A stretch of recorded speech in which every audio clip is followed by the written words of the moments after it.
Welcome back to another episode of On the House with Spartan Invest. I'm really excited today. We have a guest on the show. He is the president of Grace Property Management, and he's been a frequent speaker at our Spartan Summit, both virtual and in person. Marc Cunningham, welcome to the show, Marc. Lindsay, thank you. I'm excited to be here with you.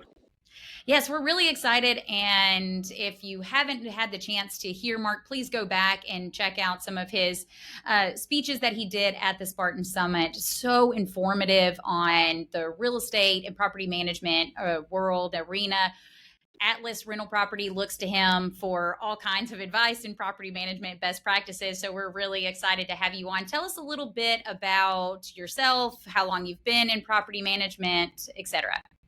Yeah, so I wear a couple different hats, do a couple different things. On the property management side of things, I'm in Denver, and my dad started a property management and real estate company back in 1978. So Jimmy Carter was president back then. I'm sure you remember that like it was yesterday, Lindsay. Just very clear. Very clearly.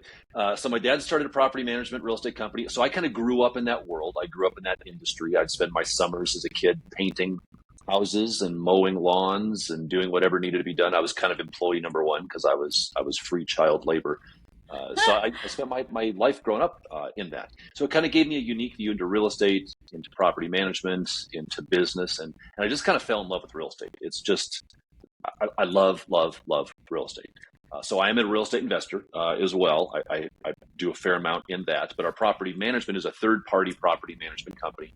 So we manage properties for small investors, big investors here in the Denver area. We manage residential and commercial both. We've got over 1,000 residential, primarily single-family homes that we manage in this area, and then we do some commercial stuff as well. So that's primarily what I do. I own a property management company. I'm very involved in that. So we're one of the larger companies here in Denver, and that keeps us very, very busy with all the changes going on in the industry, which we'll talk about. I'm also a real estate investor myself. I'm one of those people, and you could probably relate to this, Lindsay. Like you drive by a house, and if it's for sale, you can almost get your spidey senses tell you, like, I think that house is for sale. Like you just love real estate. You're always looking at real estate, and then you see the for sale sign leaning up against the house in the corner, and it's like, ooh, that's for sale, and something just kind of comes over you, and it's a house for sale. So I bought my first rental property when I was 20. I'm in my 50s now, so 30 some odd years ago, bought my first rental. So I bought a lot of them. I bought a lot, sold a lot, done some commercial, a lot of residential.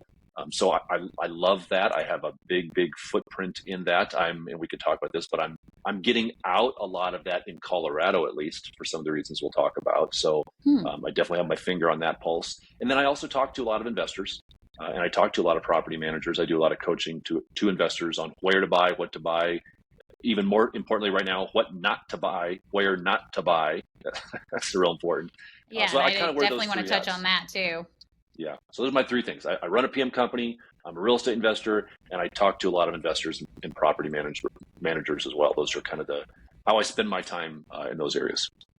Well, I know you being an expert in the industry, I know we've looked to you several times for kind of best practices as we've been growing, as Atlas Rental Property has been growing. And for those not familiar with Spartan or Atlas Rental Property is our property management company that manages all of the turnkey companies that Spartan sells to our investor clients across the country. And you're absolutely right. When you're in real estate and you love it as much and you've just been doing it for years and years, I do the same thing. It's almost a curse when you're just driving by random neighborhoods. And sometimes I'll be on vacation in a state that we're not even in. I'm like, that is a Spartan house right there. Like I know that's we could renovate that for X and we could rent it for Y, so it's so funny. Definitely a curse sometimes.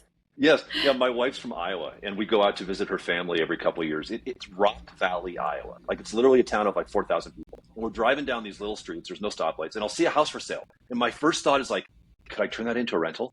And then I have to slap myself. I'm like, I don't want to own a rental in Rock Valley, Iowa. What am I thinking? Right. But I can't help it. So yes, I get it. That's where your mind kind of always goes to when you're driving around and checking out properties. Absolutely.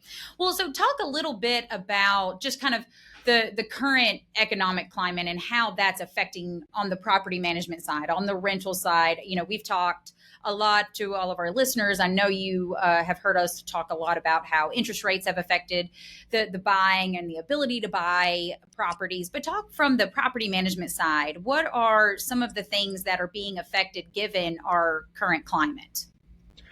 Oh, there's so much going on with this. So much. So, I mean, I know that is just like such an open-ended question. No, so if you no, want to break it down or. Okay, well, let's break it down a little bit. Let's look at the financial aspect first, because I think as a real estate investor, which I am, I'm a real estate investor, as well, the first lens you have to look at what to do with your money is through the financial lens.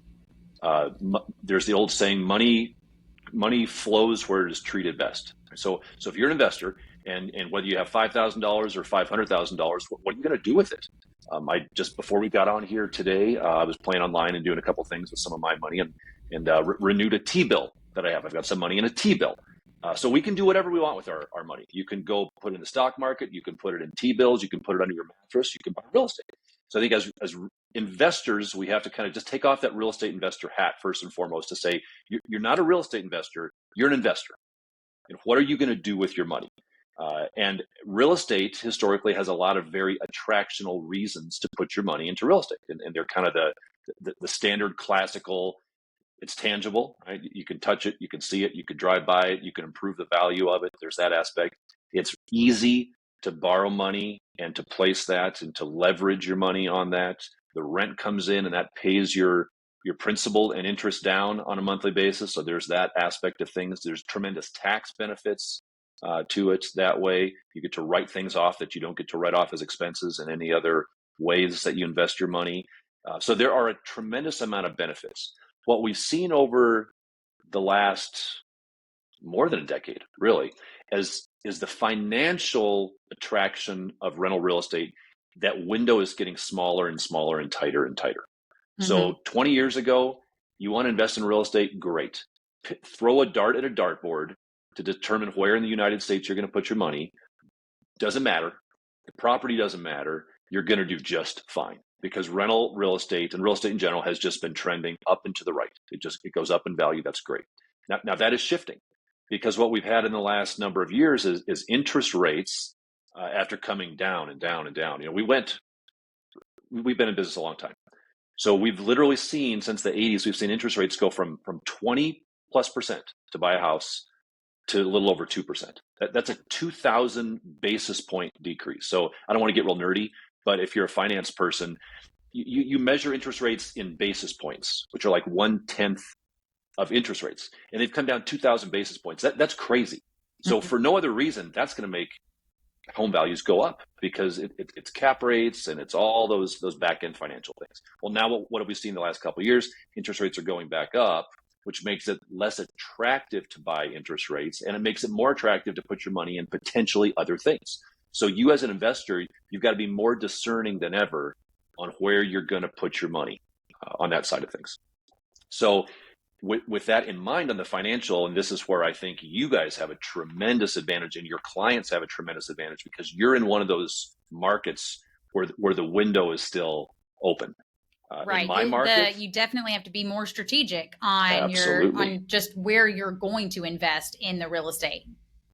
You have to, because if you buy a property in my market in Colorado, or if you buy a property in California, if you buy a property in some of these states where the numbers just don't pencil out, like, to make it very, very basic, the rental yield or the return on your investment in Colorado, if you buy rental property, is basically non-existent. You're breaking even at best. You can hope, if everything goes perfectly, and if your tenant always pays rent and nothing ever breaks in the property, which you know as well as I do that doesn't happen. But if all those things go swimmingly, then you'll break even. And maybe you'll get some appreciation, maybe. But that's not the case in Colorado. It's not the case in California. It's not the case in a lot of these states. So what we're really talking to our investors about is you've got to be more intentional about where you put your money. And in the states, and I don't know if this is how intentional this is for you guys versus, where are you from originally, Lindsay? Are you from Originally, I'm from Georgia. Okay, well, there you go. So you kind of lucked out there. I'm from Colorado. So Georgia, Alabama, Tennessee, those southern states, that's where the opportunity is still at. You guys still have the numbers, because we're just talking financials right now. The numbers still pencil out in your markets. They don't pencil out in many, many markets. So investors need to be really cautious. We have a number of long-term investors in Colorado here that we work with, and I mean like decades and decades and decades, that have owned rental real estate here, and they're selling out and they're going to other states. They're not getting out of the game. They love real estate. Right. But just from the financials, and we're not even talking about the compliance issue, which we'll talk about here in a few minutes, the legislative issue, but just from the financial metrics alone, many, many states don't make sense anymore. You guys, for whether it's lucky or whether it's just brilliance on your part, you are in one of the handful of states where it still makes sense, financially speaking, to invest in that market. Absolutely. And you're right, that trend, we are seeing and experiencing that trend. Our overall investors that are utilizing a 1031 exchange to sell their properties in Colorado and California and purchase in these southern states where the numbers do make sense, on our end alone, it's increased 40% this year, just on investors utilizing that tax incentive 1031 to not have to pay on your capital gains and purchasing more properties in these southern states. So you're absolutely right on that trend. Next week, I'm sitting down with one of our investor clients. We've managed for him and his family for over 35 years. Wow. I'm sitting down with him next week to come up with a plan for over the next couple of years to liquidate all of his properties. He's going to be selling everything, and he's going to other areas. So I'm a little upset that you're stealing all of my clients. I'm Lindsay. so sorry. All of my investors are going to you now. They're leaving me and they're going to you. But that's the nature of the market. I'm so sorry about that. But so talk about from the property management side, on the rental side, and in our current economic climate. Yeah. So we've got the financial piece we just talked about. Right? That's one of the legs of the stool. That has to be in place if you're an investor.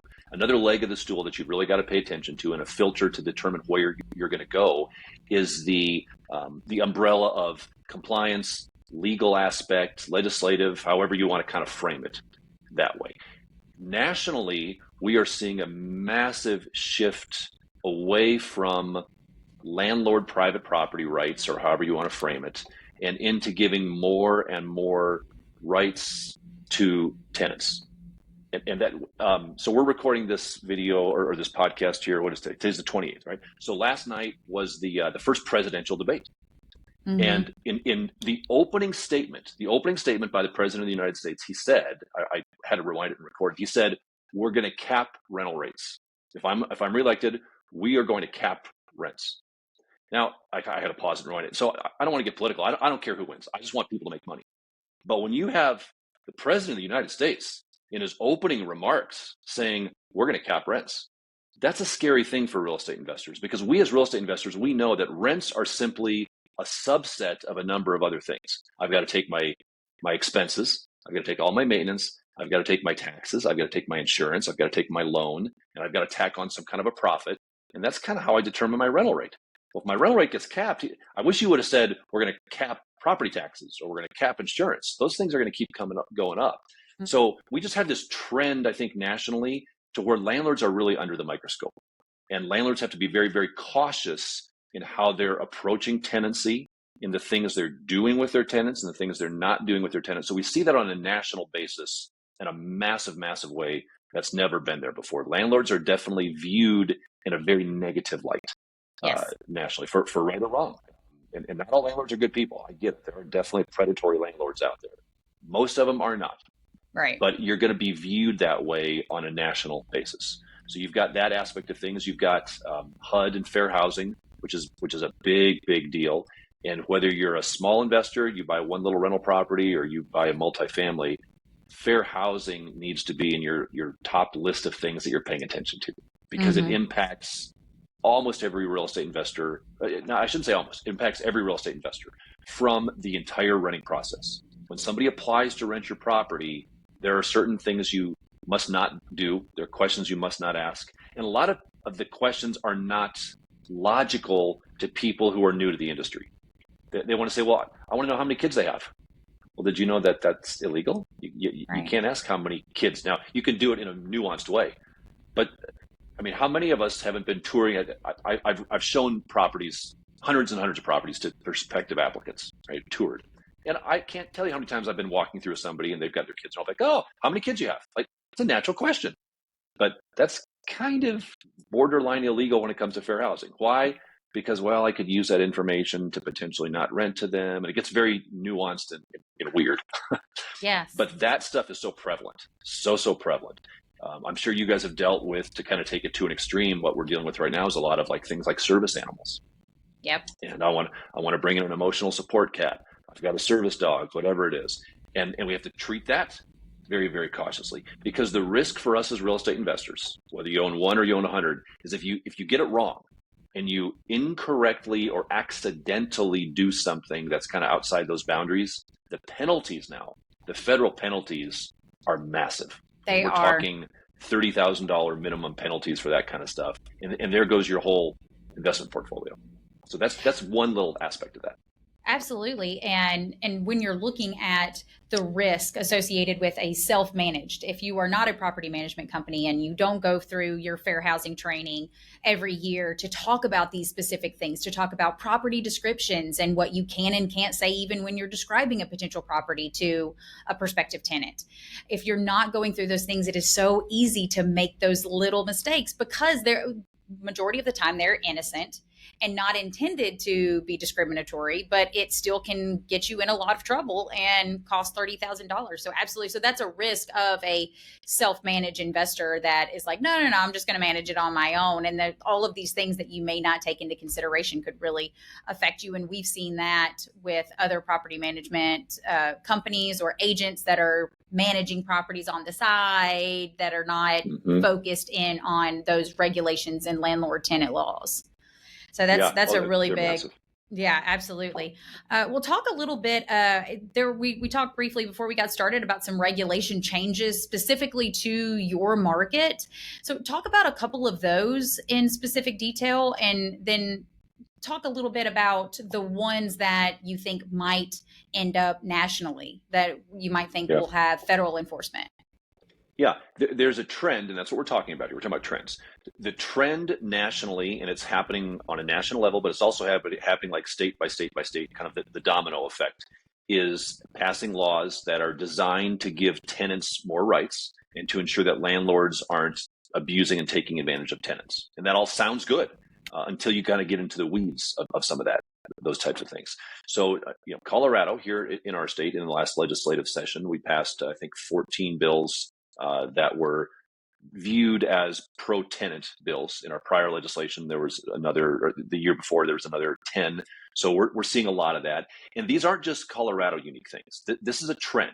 So this is happening in more and more and more states. So one of the big trends if I had my crystal ball, if I had to bet money, I will bet this will happen, whether this happens nationally through a national law.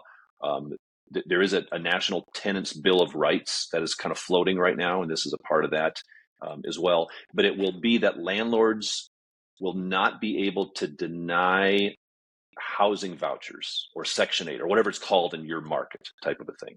And the way that's framed is source of income will be labeled, and this is a prediction, this is not the law right now, but I'm very, very certain, it will be labeled a protected status group nationally. So right now we've got protected status groups, right? Race, religion, familial status, handicap, all those things. Those are protected groups. You can't discriminate on someone based upon whether they're a man or a woman. You can't do that, right? We all get that. And what will be added, because this has already been added in about a dozen states, and so it's just a matter of time before it comes to a state near you, is they will add source of income, meaning that if you, Lindsay, apply to rent my property, and I say, oh, well, Lindsay, tell me about your income. I've got income qualifications, and you say, oh, my income comes from the government because it's subsidized. I'm Section 8, I'm housing, I'm whatever you call it. So I don't pay my rent. The government pays my rent. Well, in many states right now, and yours included, you can say, oh, I'm sorry, we don't accept housing vouchers. So what you're doing from a technical aspect is you're discriminating against them based upon where their income comes from. Now it's legal discrimination. That's not illegal. That's legal discrimination. But what housing advocates are saying is, gosh, that's not fair. Why can Lindsay tell that person, just because the money's coming from the government, she's going to tell them they don't have a right to rent their house? That's not right. That's unfair. And so people are saying, yeah, that's right. That's unfair. We're not going to do that. We're going to make source of income a protected status. So now, Lindsay, when they say to you, I get my money from the government, you have to say, oh, okay. And the effect that would have is it would prohibit any landlord from not accepting a tenant as a subsidized tenant. So So go that's going to ahead. happen.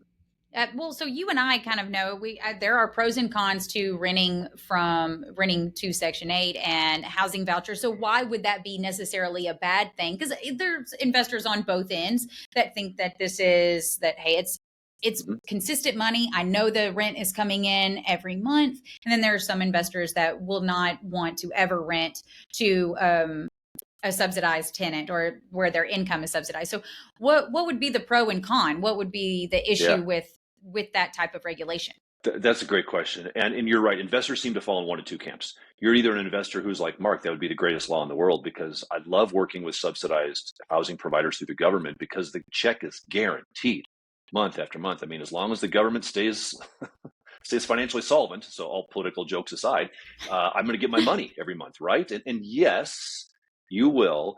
But along with that comes a lot of other red tape and add-ons. And Right. that's where the devil's in the details. You've got to use their lease. Oh, well, not a big deal, right? Well, it kind of is because those lease agreements and the terms that they build into those can be very, very difficult because the government can just tack things onto the lease that you have no control over. And we're seeing that firsthand here in Colorado. For example, in Colorado now, and this is the one of the bigger laws that came through, which just it's hard to wrap your head around. It's called the no fault eviction. No fault eviction.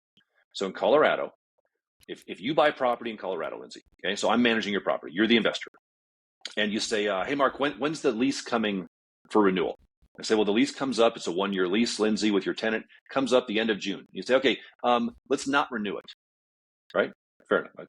Well, I'm sorry, Lindsay, I can't non-renew the tenant unless it's one of 6 reasons. I can only legally not offer a renewal for one of 6 reasons. If you're going to sell it, if you're going to move back into it, if you're going to demolish it, and there's like a couple others. But I can't just say, hey, Mr. Tenant, lease is up, you got to move. That's illegal to do in Colorado. Now you would say, well, it's my property. The lease expires, doesn't it? Yes, but no, because they have reclassified a non-renewal as an eviction in Colorado now. And Wow. Colorado isn't, and this is going to follow. It's not like we're just an abnormality. Abnormality? Is that the right word? Anomaly. Yeah. You're right. Anomaly. I say abnormality. Anomaly. I'm a product of the Colorado public school system here, so you got to cut me a little slack, Lindsay. But it's happening everywhere. So this is coming, and this is why it's so important. You've got to pick your state.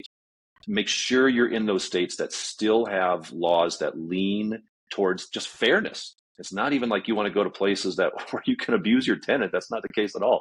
You just need a level playing field, and that's not the case in many of these states. So we're seeing those types of things, and they're filtering through many states. It's not just Colorado. There's a handful of that have them. So if you're a long-term investor, especially, it is so important to be able to say, no, I'm going to go to one of these 5, 6, 7, 8 states, which have a history and the trend there looks solid. Because even in those states, it's leaning in that direction. When housing becomes a right, and it has become a right, then that removes a lot of the landlord's historical rights to do things like set rents. So to kind of come back around to the housing provider, right, and what's the downsides of that? For example, we're required to do this now in Colorado. Last week in my office, we have a weekly meeting. We go through issues and things, and one of my property managers was bringing up a property where the tenant is in there, and the tenant has some mental disabilities, and they're just declining. They're older and they're declining. They have no family, and the property is in really bad condition. They're not keeping it up and not taking care of themselves. It's a sad situation. It's one of those sad situations. And the tenant has nobody. The government's paying the rent from housing. And so my property manager reached out to housing provider and brought them out to the property and walked it. And it was awful, like, feces on the floor, awful. Oh And they gosh. said, hey, this person needs help. What can you guys do? And the housing provider literally said, this is your problem, not ours. You guys figure it out. And my PM was like, well, then what are you guys here for? Like, you're supposed to be inspecting the property, right? And like taking care of these people. And they're like, hey, this is, we're paying your rent. And the property was hideous. So the thought would be like, oh, well, that's a benefit of the state. They're going to inspect it and require things. Well, they'll require things of us. So they're going to say to us, hey, you guys need to clean this property up. Well, we're not putting feces on the carpet. What do you mean we need to clean this up? But now it's our obligation. Why? Because they said, well, no, this is our new requirement. So it really bites landlords long term on the housing side of things. And we have 40 years of data we can look at. We have 40 years of data. And here's what our 40 years of data tells us. The return on investment on subsidized versus non-subsidized will be lower when you take everything into consideration, meaning maintenance. That's the biggest aspect of subsidized. And here's the reason why. Most subsidized housing tenancies live there all the time. They don't leave the house. They don't get up at 9 a.m. and go to their job and come home at 6 p.m. and go to bed and get up the next day and go to their job. They live in the property all day, 7 days a week, 365 days a year. And this isn't a bad thing on them. This is just the reality of living in a property all the time. And so they're flushing the toilet 17 times a day. And they're walking on that carpet 85 times a day. And so the wear and tear on those properties is dramatically higher than a property where there's going to be a tenancy who's coming and going on that side of things. So your maintenance costs, and again, this is 40 years of data, your maintenance costs on those properties are going to be dramatically higher. Even if it's a great tenant, you're just going to spend more money on those. Do you have less turnover? Yes, you do have less turnover on those properties. But in our estimation, in our recommendation to owner clients, when you look at everything together, those properties don't return, the rental yields aren't as great as non-subsidized. Gotcha. Yeah, that's a really interesting point that I don't think that we've taken into consideration or tracked, calculated the rate of return based on. We factor in the inspections because you're absolutely right. The annual inspections always end up with our investors having to pay to do something, whether or not it was the fault of the property owner or not. A lot of times they were tenant caused issues that we are now having to fix. But yeah, just the overall wear and tear of constant living 24 hours a day will definitely wear on all of the plumbing, flooring, paint, all of that will have to get upgraded at some point. That's right. It sure will. And maintenance costs are so much higher because of inflation. Right? Inflation has hit repair costs, and you know this. Absolutely. Right, to send out, we had one of our vendors in our office just the other day, and he was kind of giving us an update on carpet. And he said, hey, just so you guys know, my expenses to go buy carpet are up about 70% as compared to 2 years ago. He said, so I have to pass those costs on to you. When I buy carpet, he said, the bids I give you are going to be at least 70% higher than they were 2 years ago. And oh, by the way, kills, how you put down kills on floor. He said, kills federally now, you can't use the chemical that used to be in kills paint. So the kills kind of doesn't work anymore nearly as well as it used to. And the cost is double now because of this. So it's like those kind of things you multiply over and over and over. And that's why you get investors who look at these bills and these maintenance expenses and say, this is outrageous. Why is this so high? Well, it is. That's inflation. This is the market we live in. Yeah. And so this will be my last question on like kind of the current where we're looking at, but have you seen any changes from tenant behavior in your market with some of these regulation changes or even some leftover or aftermath of COVID and the eviction moratorium that we all faced? Have you seen some changes in their overall behavior? I was CC'd on an email this morning, Lindsay, right before we got on this call. One of my property managers is dealing with a tenant. So I'm in Colorado. It's hot right now. And we have a lot of air conditioning units going out. I'm sure you guys deal with that in the summertime. And so a tenant emailed one of my property managers and said, hey, I've been without AC now for going on 2.5 weeks, which is true. New AC was installed, and then we had to upgrade the electrical. You know the story, right? These things just snowball. So we did nothing wrong. We're waiting on a part. Half the people in the city of Denver don't have AC right now because it's 100+ degrees out. It is the reality of what it is. So she sent us a letter drafted by, I'm guessing, some friend of hers who looks like an attorney, and said, I want to break my lease. I want last month's rent back because you guys have violated the habitability laws, and I retain my right to ask for treble damages. And everything she's saying is kind of correct legally. So yes, tenants are aware of these things. So her AC hasn't worked for 2 weeks. So what does she want? I want my last month's rent back. I want all my security deposit back. I'm breaking my lease and moving out, and I may come back and ask for more. And you know what we're going to say? Okay, because we have no legal leg to stand on. That's the way these things are. So tenants are paying attention to this, and tenant advocacy groups are telling tenants this. Hey, tenants, if the landlord doesn't do this, you have the right to this. You have the right to treble damages. You have the right to constructive evict. You have the right to withhold your rent. You have all these rights that are out there. So we want to help you. And free rental advocacy is popping up in many, many states that way. So yes, tenants are aware of these. Tenants are good people by and large. We believe that. I'm not trying to say that tenants are bad folks. They're not. We believe in our company that when property management is performed with honesty and transparency and integrity, that the tenant wins, the property manager wins, the owner wins, like when it's done right. Do property managers take advantage of tenants that way? Absolutely. Are there some tenants that take advantage of that against their property manager? Absolutely. Which is another reason you want to screen as carefully as you can on that. But on scale, if you have 100 rental properties today versus 6 years ago even, you're going to have more tenants abusing some of those laws that they can and pushing harder, whatever that looks like, to either break leases when in the past they really couldn't have, ask for more things they couldn't have in the past. So it is a massive shift, and it's more important than ever for real estate investors to ensure they have solid relationships with their tenants. That's what we talk about in our company all the time, is when this letter comes in, what do?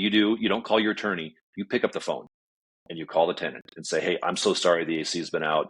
Let's come up with a workable situation here. And if we've got to give them some rent credit, we'll give them some rent credit. But let's find a solution to this together, and let's bring that to the table rather than lawyering up and fighting this. Absolutely, because in those situations, no one wins. The investor doesn't win, the PM, the company, wins, the tenant. Lindsay. Well, the lawyer wins. Forget, yes, absolutely. The lawyer will 100% win that no matter what. So changing kind of direction here and talking about from the investor standpoint, from the property owner. So a lot of our clients, like I said before, are utilizing the 1031 exchange to purchase more rental properties in our markets, or they're, just trying to find the best avenues for some of their cash or planning for retirement, what have you. And so paint kind of a picture of what is a reasonable expectation for an investor from their property management company. And we try to spend a lot of time talking about this. So at Spartan Invest, we are selling the whole product, right? The one-stop shop, real estate investing, where you buy the product and then we also manage it for you. But I would like to hear from you what you feel like a reasonable expectation is for an investor to have of their property management group, whether it be Grace Property Management or Atlas or whatever property management company they choose to use. What does that expectation need to realistically look like? Great question. And we work real hard, you guys do as well, on setting expectations. And that's the key word. That's what we're talking about here. Setting expectations on the front end with an investor. So if you as an investor, if I'm an investor and I come to your market, and I have come to your market, by the way, I've seen the properties you guys have. You guys toured me on some of the properties you have, and they were so attractive. I mean, some of those new construction, new build things, I mean, that's still on my short list out there. I'm attracted with that.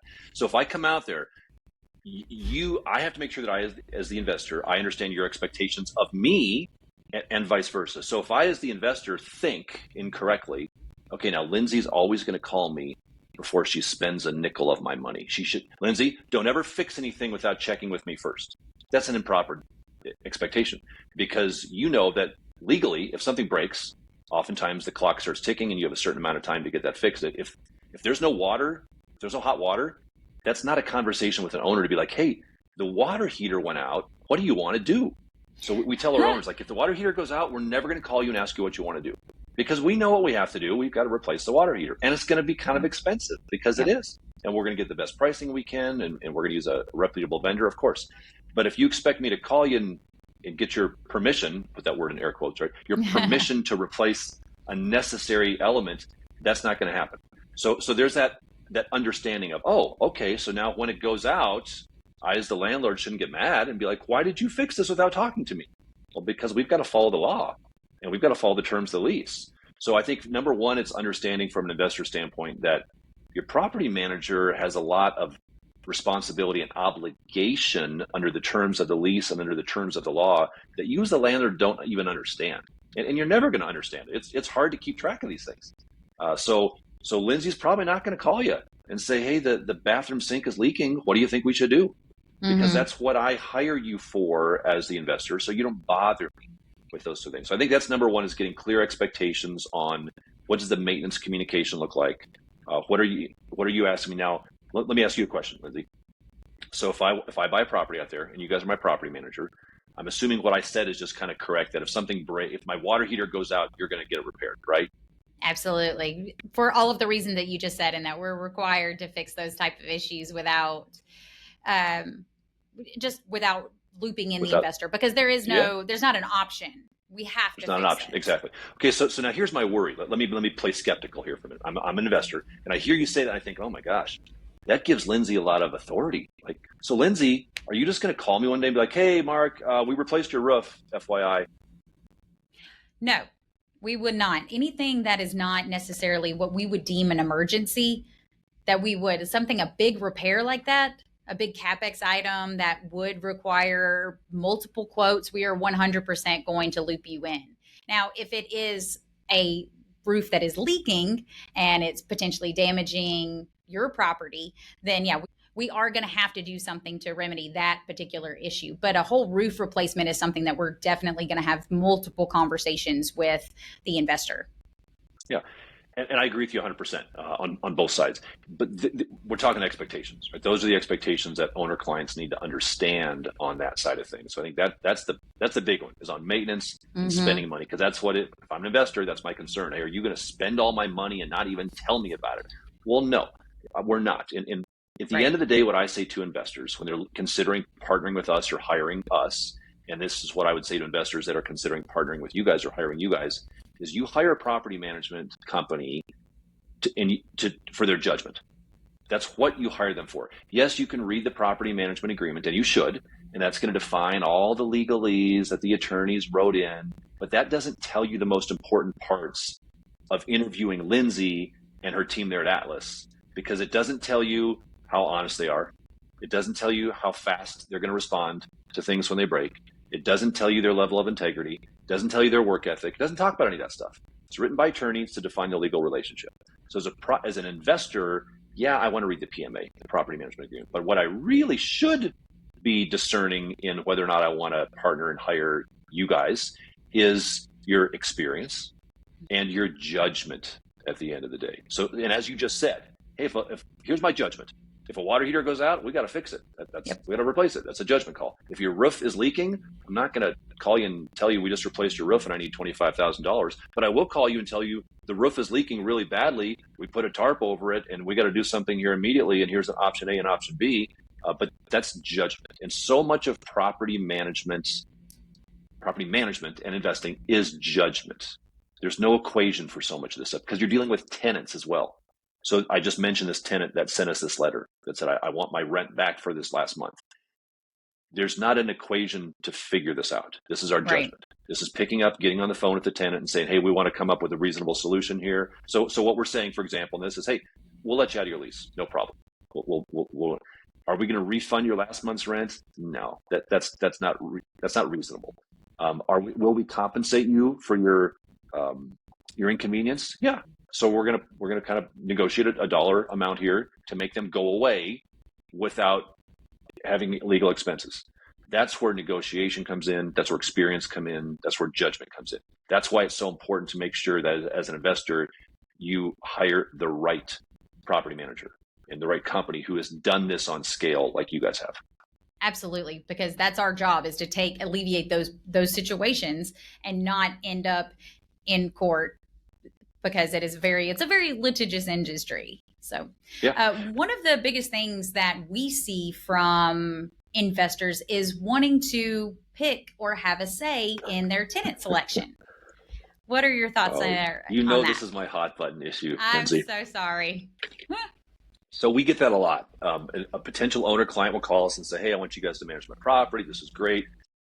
Now I can pick my tenant, right? And I get the question. I get it because it's my property. I want to know who's living in my property. So I understand the rationale. that way. And then we have to go back to what we just talked about, which is setting expectations. And so part of that setting expectations is saying to that prospective owner client, hey, Mr. Owner client, when you hire us, one of the things that you hire us for is our expertise. And one of the things that we're really good at is processing and selecting the tenant for your property.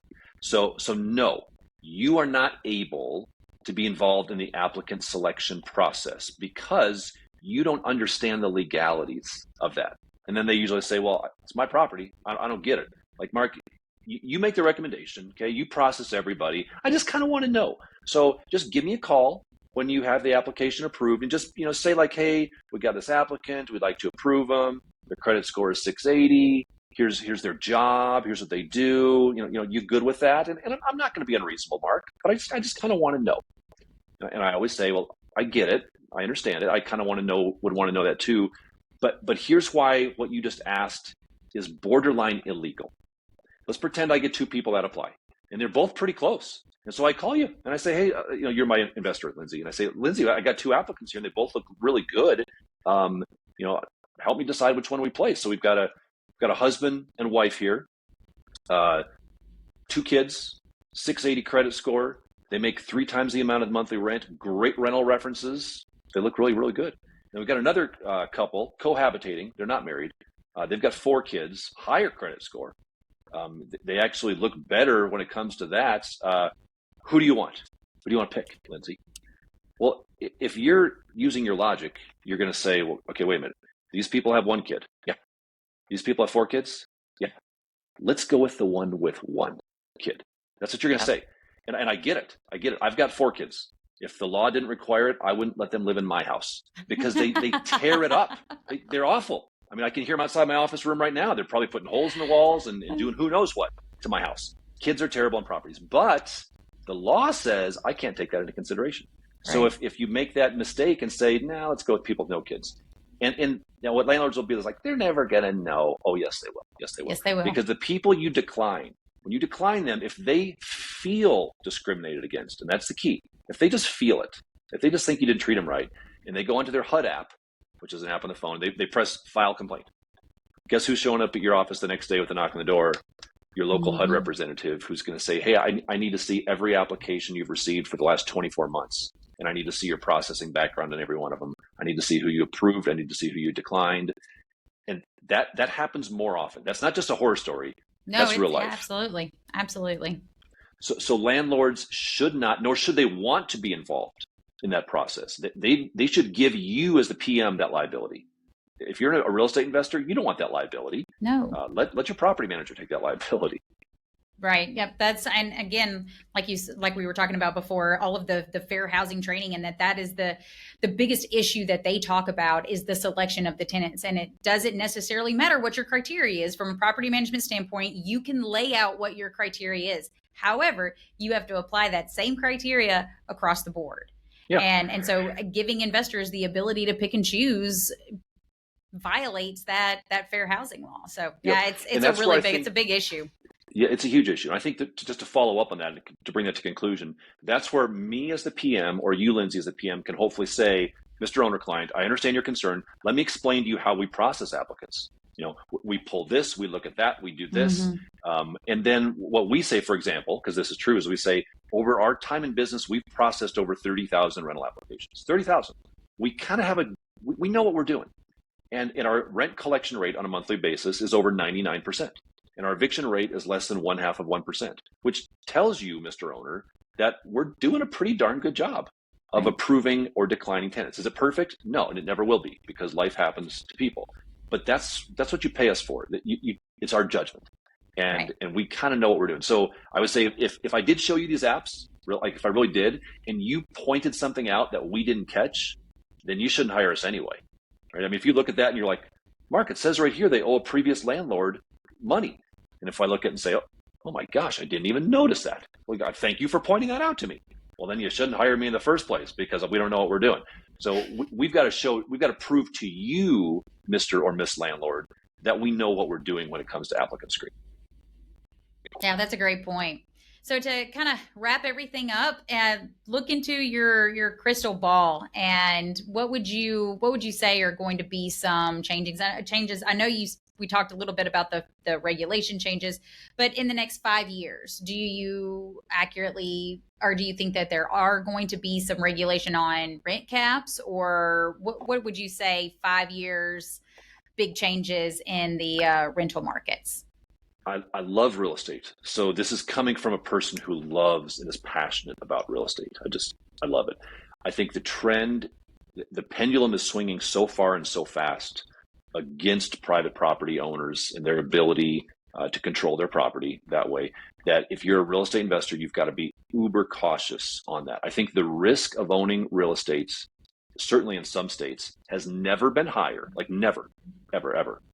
And the return on your money in many states, not your states, but in my states and the states that I'm in, has never been lower. So you've got to look at this through a disciplined lens if you're a property owner and say, okay, like I need to cross off which states are just like uninvestable. We do a video update to our property owners once a month. And the video topic for next month, and I'm almost conflicted on whether or not I should do this because this goes out to our owner clients, is going to be it's going to be called this. These types of properties are uninvestable in the Denver market because there are certain types of properties that are no longer, in my opinion, they're not investable. Now, I make my living doing property management, third-party management, but I also have an obligation, I believe, to my owners to say, hey, do not buy these certain types of properties because they're uninvestable. So the trends are massive that way. Now, as investors get out, because we have seen investors get out of the market like never before over the last 2 years. Why? Because the returns just aren't there. I think that presents opportunities for those still in the game to, if you're wise and if you're careful and if you work with experts like you guys, to find great markets where the likelihood of the tenants paying is strong and the property quality is strong and you're in the right area of town. I think location has also never been more important on those types of things. So if you just have to really tighten up your criteria as a real estate investor, because if you don't, then I think one bad deal can take your entire portfolio down. One fair housing suit, one major renovation. I talked to a property manager just the other day. It's a property manager who's been in business for many, many years, and they're in Texas. So Texas, you would think, is kind of landlord friendly. It's not anymore, really. And I said, so do you invest in real estate anymore? He said, oh, no, I gave that up years ago. I said, why? He said, I never made any money at it.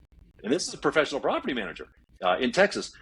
But he's realizing that even in that market, the numbers don't pencil. And I think that's why we're seeing, and my friends in California and Texas are seeing investors like flee to your market because you guys still have deals that will pencil and opportunities that are there. You just have to work with an expert.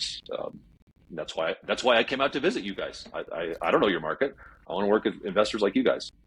Well, thank you, Marc, so much for taking the time out of your busy schedule. I know you've got a lot going on to talk to our investors more on just the property management aspect and what you think the future holds. Thank you so much.